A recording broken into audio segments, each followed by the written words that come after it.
नमस्कार. सकाळी उठल्या उठल्या विजयाला खूपच आनंद झालेला असतो. विजया स्वतःशीच म्हणत असते, आज तर त्या ऊर्जाला मी शौर्यासोबत झोपूच दिलं नाही. आता तर तिची अशी वाट लावेल ना.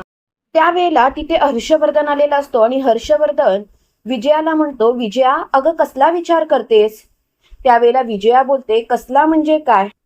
मी हाच विचार करतेय, कितीही काही झालं तरी त्या ऊर्जाला शौर्यापासून लांब ठेवायचं. तेव्हा हर्षवर्धन बोलतो, अगं कालचा दिवस ठीक होता. काल आईसाहेबांची तब्येत बरी नव्हती म्हणून ऊर्जा त्यांच्या जवळ बसली. पण आजचं काय? आज तर स्वतः आईसाहेब ऊर्जाला शौर्यासोबत त्याच्या रूम मध्ये पाठवतील. तेव्हा तू काय करणार आहेस विजया? तेव्हा विजया बोलते, अहो जरा जरा तरी चांगलं बोला ना. निगेटिव्ह मध्ये कशाला बोलताय? हे बघा, मला जे पाऊल उचलावं लागेल ते मी उचलणार. पण कितीही काही झालं तरी सुद्धा मी शौर्य आणि ऊर्जाला एकत्र येऊ देणार नाही.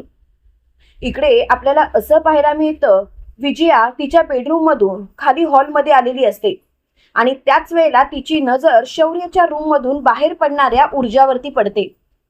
तिला बघता क्षणी तिच्या तळपायाची आग मस्तकात गेलेली असते.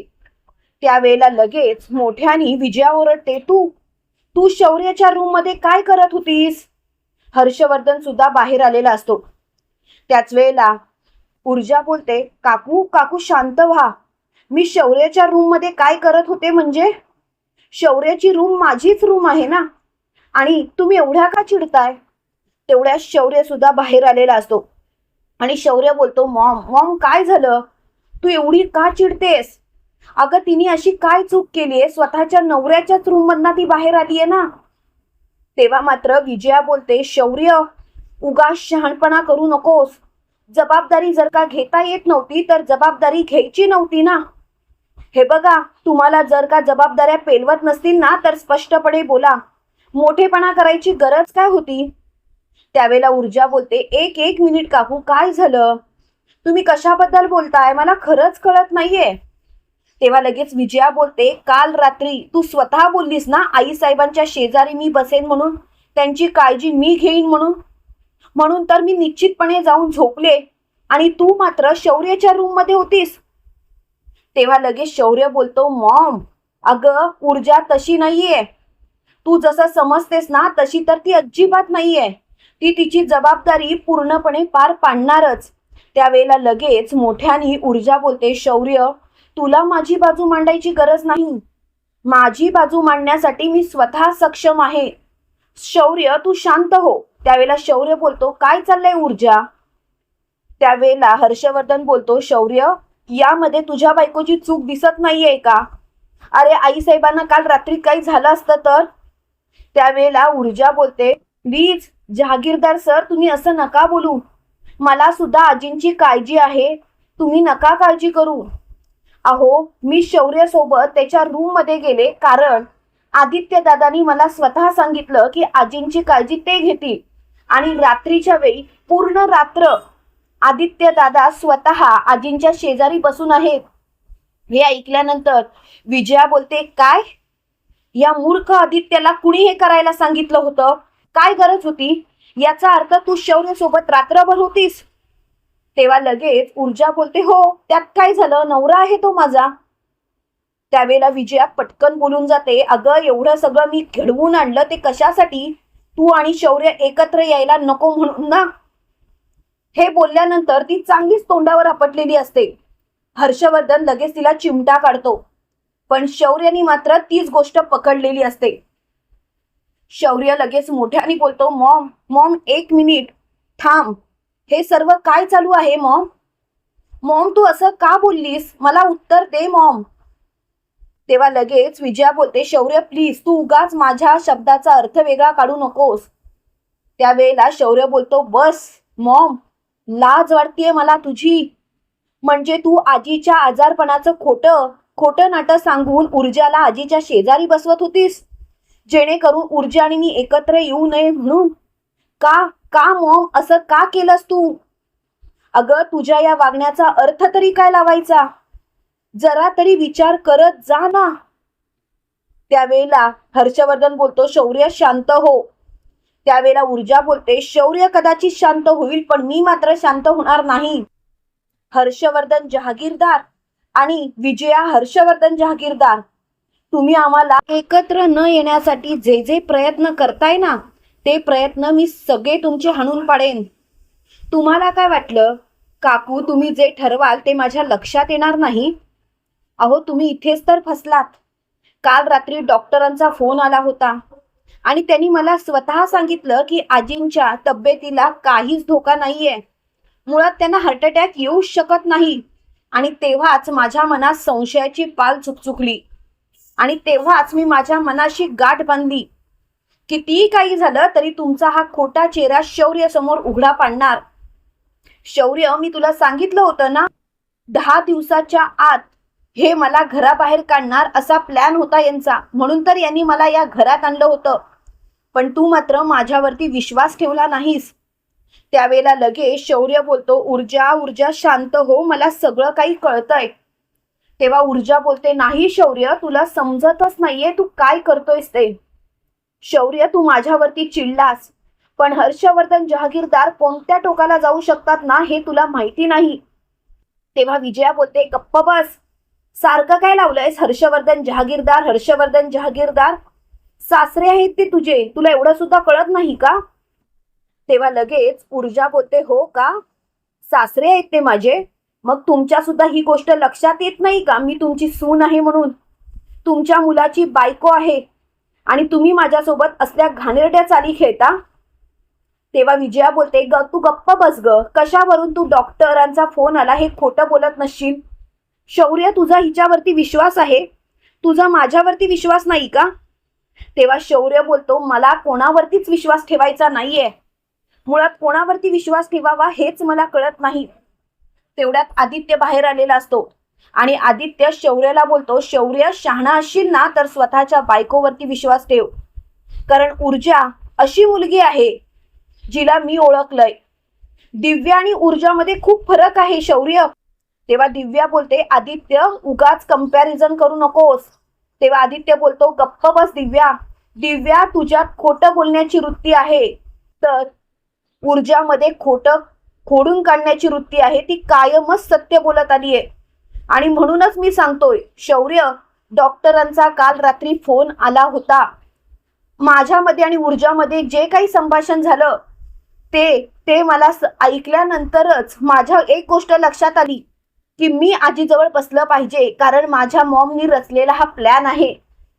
त्यावेळेला विजया आदित्यवरती हात उचलायला जाते, तेव्हा मात्र ऊर्जाला खूप राग येतो आणि ऊर्जा विजयाचा हात धरते आणि विजयाला बोलते, तुमच्या गोष्टी बाहेर पडतायत म्हणून तुम्हाला त्रास होतोय आणि आदित्य दादा माझी बाजू घेतात म्हणून तुम्हाला त्रास होतोय ना, बरोबर ना काकू?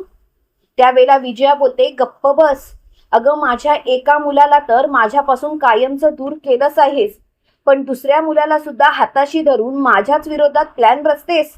तेव्हा शौर्य बोलतो, मॉम प्लीज, आणि ऊर्जा तू जर का खरं बोलतेस तर डॉक्टरांना इथे बोलाव, मॉम समोरच सगळं काही होऊन जाऊ देत ना.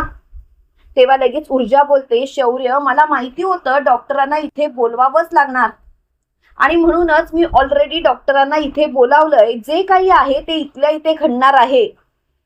तेव्हा मात्र विजयाच्या पायाखालची जमीनच सरकते, तिची जणू बोबडीच वळते.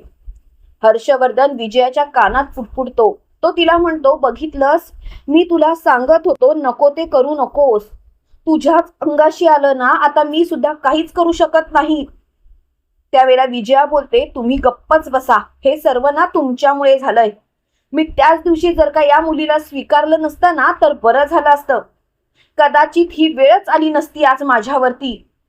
अहो माझा स्वभावच नाहीये मुळात असं काही वागण्याचा, पण तुमच्यामुळे मला एवढ्या खालच्या थराला जाऊन उतरावं लागतंय. तेव्हा मात्र मोठ्याने हर्षवर्धन बोलतो, कशाला डॉक्टरांना बोलवायला पाहिजे होतं, घरातले मॅटर आहेत ते घरातल्या घरात मिटवायचे ना. त्यावेळेला ऊर्जा बोलते, हर्षवर्धन जहागीरदारांना पुरावे लागतात आणि पुराव्याशिवाय इथे बोललं जात नाही.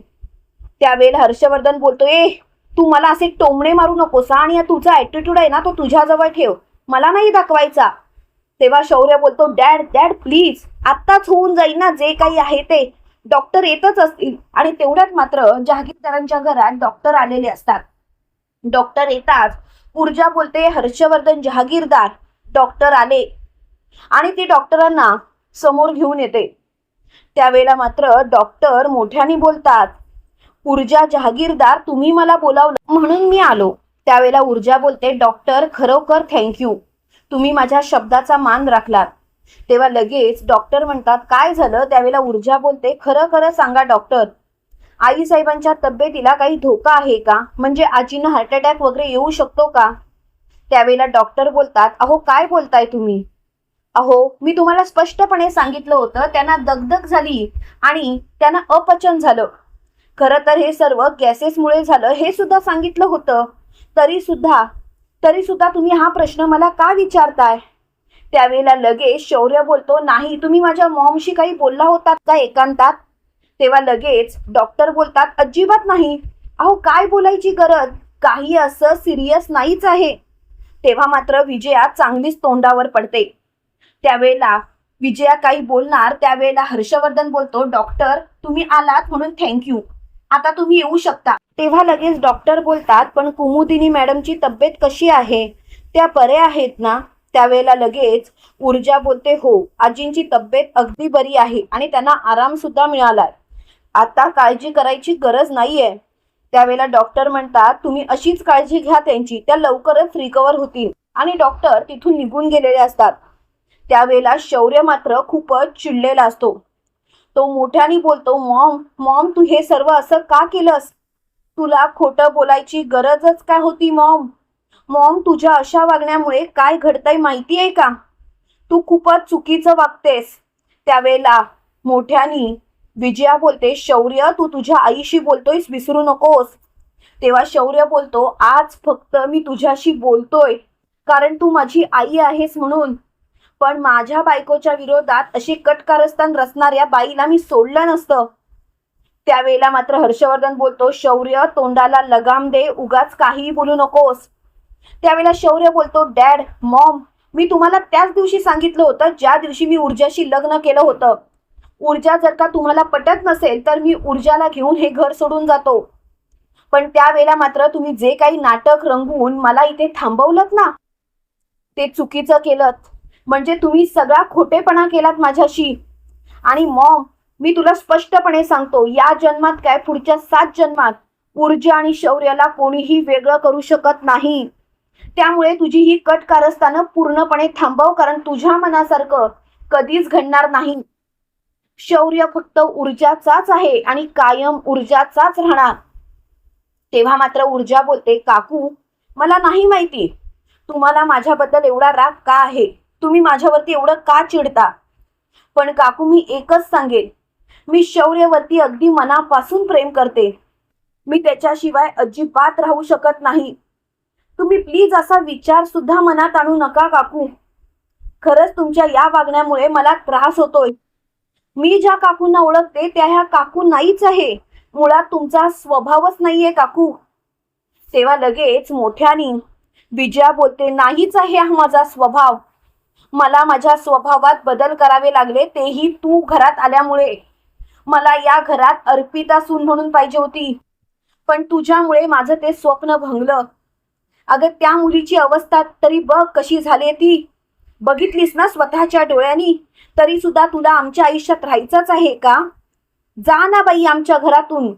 तेव्हा शौर्य बोलतो, मॉम जर का असंच असेल तर मी स्वतः ऊर्जाला घेऊन या घरातून जातो, पण अर्पिताशी लग्न या जन्मात शक्य नाहीये मॉम. तेव्हा मात्र विजया बोलते, वा शौर्य वा, खरंच मानलं पाहिजे तुला. शौर्य तू ज्या पद्धतीने वागतोस ना ती पद्धत चुकीची आहे. तुझी ही पद्धत थांबव शौर्य. त्यावेळेला शौर्य बोलतो, बस मला आता कोणाचं काहीच ऐकायचं नाही आणि प्लीज या सर्व गोष्टी इथल्या इथे बंद केल्या तर बरं होईल, नाहीतर नको ते घडेल. त्यावेळेला शौर्य मात्र खूपच चिडलेला असतो. त्यावेळेला शौर्य ऊर्जाला बोलतो, ऊर्जा खरंच मला माफ कर.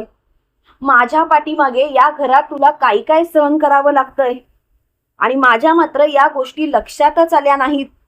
खरंच खरंच मला माफ कर. त्यावेळेला शौर्य असं बोलतात, ऊर्जा बोलते, शौर्य शांत हो, या घरात मला काहीही सहन करावं लागत नाही, याच गोष्टीमुळे मला पिडलं जातं, एवढंच मला टार्गेट केलं जातं शौर्य. पण मी खरंच सांगते शौर्य, मला तुझ्यासोबत माझी ही माणसं सुद्धा माझ्या सोबत पाहिजेत. मला या माणसांपासून तुला लांब नाही करायचंय. तेव्हा शौर्य बोलतो, बघा तिचं मन किती मोठं आहे. मॉम, तू एवढं सगळं केलंस तरी सुद्धा तिने तुला जाब नाही विचारला. ती तुझ्याशी अगदी शांतपणे बोलते, पण तू करून सवरून मात्र मोठमोठ्याने ओरडतेस. खरंच मॉम, तुझा हा गुण कधी जाईल? तेव्हा लगेच मोठ्याने विजया बोलते, शौर्य बस, आता अति होतंय. खरंच शौर्य, मला ना तुझ्या या वागण्याचा कंटाळा आलाय. तेव्हा लगेच शौर्य बोलतो, पुरे, मला आता कोणाचं काहीही ऐकायचं नाहीये. सगळं काही मला कळून चुकलंय आणि मला याच गोष्टीचा त्रास होतोय की माझी मॉम एवढ्या खालच्या थराला जाऊन वागू शकते, एवढ्या खालच्या थराला.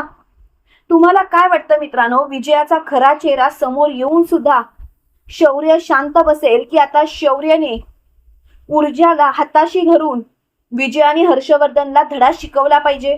कमेंट करून नक्की कळवा आणि असेच मालिकेचे नवनवीन अपडेट पाहण्यासाठी व्हिडिओला लाईक, चॅनलला सबस्क्राईब करायला विसरू नका. थँक्यू.